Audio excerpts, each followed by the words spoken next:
సమగ్ర శిక్ష ఉద్యోగులను రెగ్యులరైజ్ చేయాలని మహబూబాబాద్ జిల్లా కేంద్రంలో 16 రోజుల సమ్మె నిర్వహిస్తున్న సమగ్ర శిక్ష ఉద్యోగులకు మహబూబాబాద్ మాజీ ఎంపీ భారసాద్ జిల్లా అధ్యక్షులు కవిత మాలోత్ ఎస్ఎస్ఏ ఉద్యోగుల సమ్మెకి సంఘీభావం ప్రకటించారు.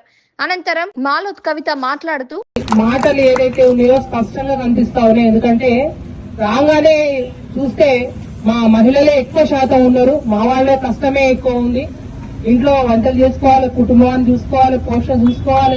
మళ్ళీ మీకు ఇచ్చిన బాధ్యతలో సిఆర్టీలే కావచ్చు, కొంతమంది మీతో ఇప్పుడు మాట్లాడుతూ చెప్పారు మీరు. ఎందుకంటే క్లర్క్ స్థాయి నుంచి కూడా ప్రిన్సిపల్ స్థాయి వరకు కూడా అందరం ఉన్నాము. గత 20 ఏళ్ల నుంచి కూడా చాలా జీతాలతో ఏ ప్రభుత్వాలు వచ్చినా మా జీవితాలైతే మారట్లేవు అనే మీ ఆవేదన పూర్తి స్థాయి కనబడతా ఉంది. వాస్తవంగా మీకు ఎప్పుడు అయిపోవాల్సిందే, కానీ అప్పుడు ఎలక్షన్ కోడ్ ఉండడం, రకరకాల సమస్యలతో అప్పుడు పెండింగ్ పడ్డది. కానీ మొన్న ఎలక్షన్స్ లో అంటే నేను రాజకీయంగా మాట్లాడుతున్నాను, నేను మా మహిళల తరఫున నీ ఒక ఆడబిడ్డగానే మాట్లాడుతూ ఉన్నా. ఎలక్షన్ల ముందు కాంగ్రెస్ ప్రభుత్వం ఏం చేసిందంటే వాళ్ళకు తోచని అంటే 420 హామీల్లో సర్వశిక్ష అభియాన్ యొక్క ఉద్యోగస్తుల్ని కూడా రెగ్యులరైజ్ చేసేయడం కూడా 421 హామీల్లో కూడా ఇది ఒక భాగమే.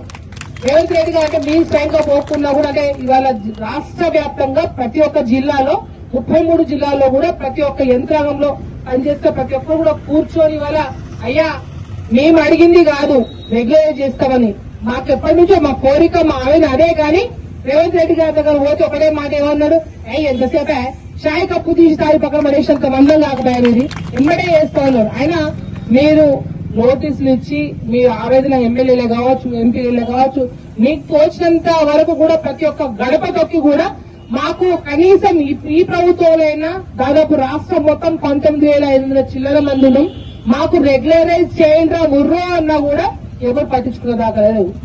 ఆరో సీతక్క ప్రతిపక్షంలో ఇప్పుడు ఏమన్నది, వీళ్ళని చేయాలి అని డిమాండ్ ఉంది, వాళ్ళకి ఇట్లున్నాయి, అందరు మహిళలు పనిచేస్తున్నారు, జీతాలు సరిగా లేవు, కష్టాలున్నాయి, ఎంతో మంది చేస్తా ఉన్నారు. ఒక సర్వశిక్ష అభియాన్ వీళ్ళ ద్వారా కస్తూర్బా కాలేజీలలో కావచ్చు, స్కూళ్లలో కావచ్చు, పిల్లలు ఎంతో మంది పేద విద్యార్థులు అందరూ కూడా ఇవాళ ర్యాంకులు వస్తున్నాయంటే, నీట్లలో వస్తున్నాయంటే, మెడికల్ సీట్లలో వస్తున్నాయంటే కూడా ఇవాళ మా యొక్క కష్టం ఉంది, మీ కష్టం ఉంది, రెగ్యులర్ చేయాలని సీతక్క మాట్లాడారు. ఈ కార్యక్రమంలో ముత్యం వెంకన్న గౌడ్, మాజీ ZP co option Mahaboob Pasha, Marneni Raghu, Guguloth Kishan, Samagra Shiksha ఉద్యోగుల జిల్లా అధ్యక్షులు మహంకాళి వీరన్న మరియు కేజీబీవీల ఎస్ఓలు, సమగ్ర శిక్ష ఉద్యోగుల అన్ని విభాగాల ఉద్యోగులు తదితరులు పాల్గొన్నారు.